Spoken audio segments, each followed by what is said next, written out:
आप सभी का हिंदी क्लास में स्वागत है। और ये देखिए हमारी जो है आरोह की बुक है। आरोह में से जो दो हैं काव्यखंड और गद्यखंड, आपको गद्यखंड का चैप्टर पढ़ाया जा रहा है। तो गद्यखंड में जो चैप्टर 11 है वो हमारा महादेवी वर्मा का भक्तिन है।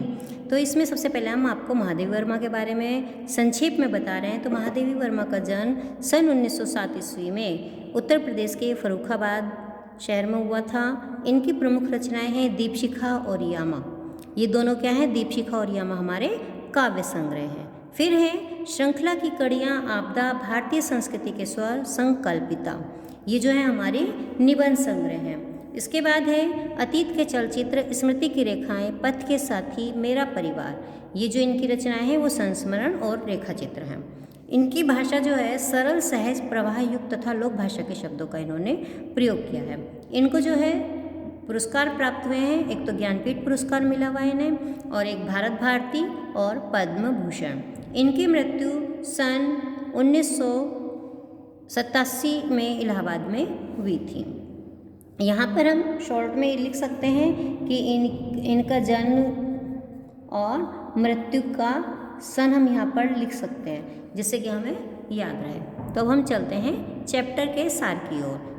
चैप्टर का सार मैं आपको पढ़ा रही हूँ, और जो है आप इसके बाद जो है अपने चैप्टर बुक में से चैप्टर को भी ध्यान से पढ़ेंगे तो आपको अच्छी तरीके से समझ में आ जाएगा। अब ये देखिए शुरू करते हैं। चैप्टर का नाम है हमारा भक्तिन। भक्तिन जो है देखिए, भक्तिन महादेवी जी का प्रसिद्ध संस्मरणात्मक रेखा चित्र है। तो यहाँ पर एक क्वेश्चन हमारा आ जाता है कि महादेवी वर्मा का जो भक्तिन चैप्टर है वो कैसा है। तो ये संस्मरणात्मक रेखा चित्र है जो स्मृति की रेखाओं में संकलित है। ये कहाँ पर है? जो है स्मृति की रेखाएं जो उनकी बुक है उसके अंदर है। इसमें महादेवी जी ने अपनी सेविका भक्तिन के अतीत और वर्तमान का परिचय देते हुए उसके व्यक्तित्व का बहुत दिलचस्प खाका खींचा है। इसमें क्या करा इन्होंने? भक्तिन में जो है जो उनकी सेविका थी, उनके यहाँ जो काम करती थी, उसके जो है अतीत जो बीता हुआ समय था और जो वर्तमान का था समय उसका जो परिचय था उसके व्यक्तित्व को बताया है। भक्तिन, अब यहाँ देखिए क्या है। भक्तिन छोटे कद और दुबले शरीर वाली एक ग्रामीण महिला है। भक्तिन कैसी महिला थी? छोटा कद था, पतली दुबली थी, तो दुबला शरीर था, और एक गांव में रहने वाली महिला थी। तो जो है भक्तिन छोटे कद दुबले शरीर वाली एक ग्रामीण महिला है। उसका नाम लक्ष्मी था। भक्तिन का असली नाम क्या था? भक्तिन का असली नाम लक्ष्मी था।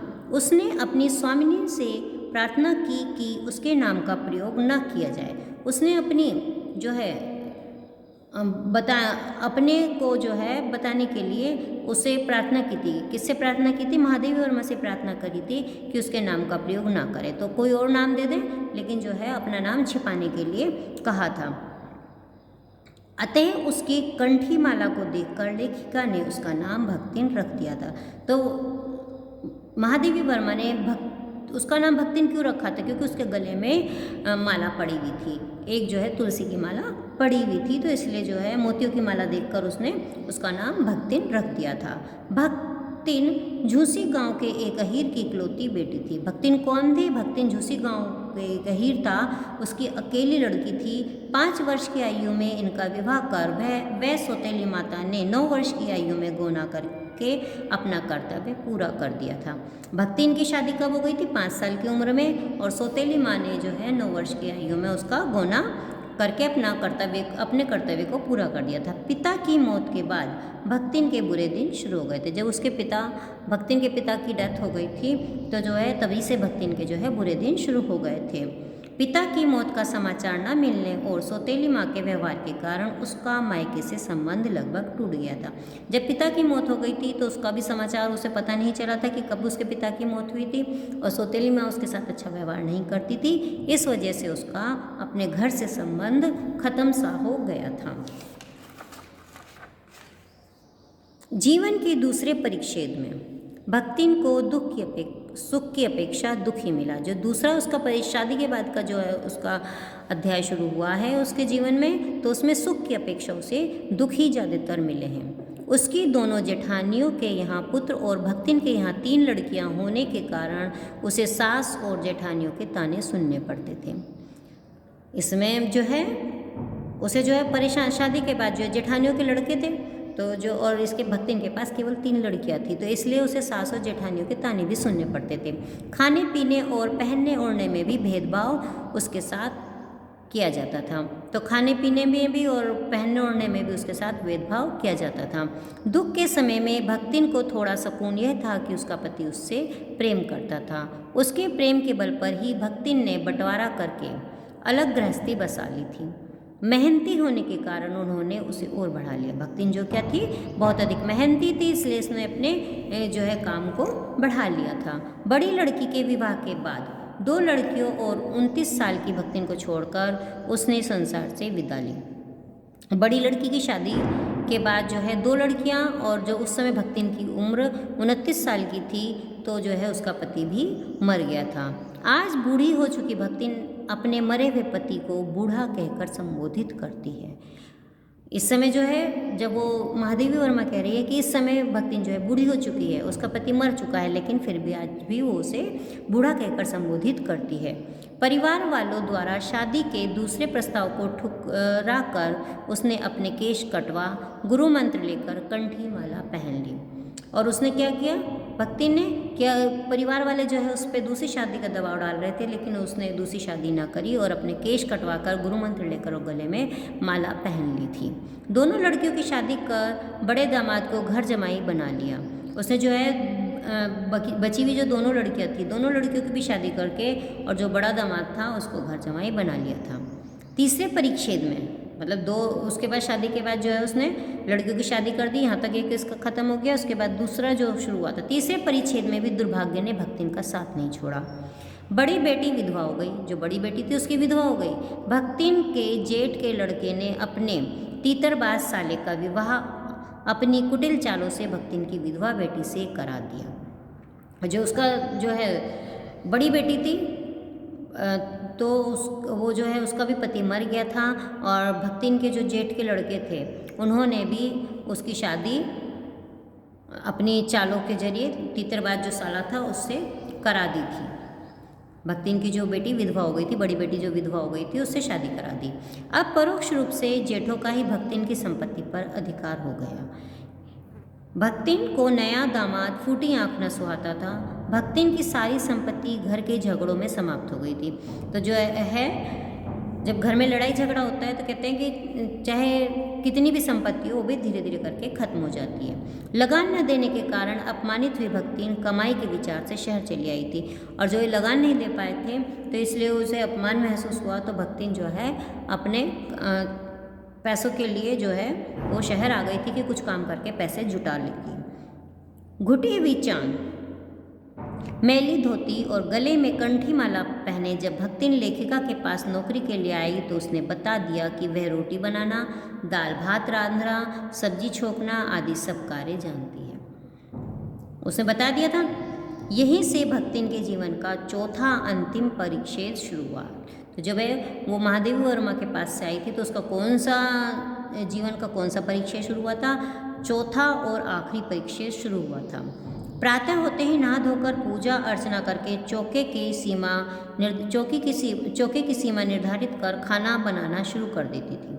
भक्तिन क्या करती थी? सुबह ही होते नहा के धो के पूजा करके और जो है रसोई में एक सीमा खींच देती थी, लाइन खींच देती थी और अपना खाना बनाने का काम शुरू कर देती थी। खाने के प्रति नाराज़गी जताने पर वह चटनी या गुड़ का उपाय बता देती थी। जब महादेवी वर्मा को खाना अच्छा नहीं लगता था या उसे पसंद नहीं आता था, तो वो क्या करती थी कि वो चटनी या गुड़ एक उपाय बता देती थी। गुड़ ले लो, साथ में चटनी दे देती थी या गुड़ दे देती थी कि भाई लेकिन खाना खाओ, यही खाना खाना पड़ेगा। आखिर लेखिका को रूखी दाल से रोटी खाकर ही संतोष करना पड़ता था। लेखिका चाहती थी कि भक्तिन साफ धोती पहने और बोलने में शिष्टाचार लाए, परंतु वह उसमें बदलाव नहीं ला सकी।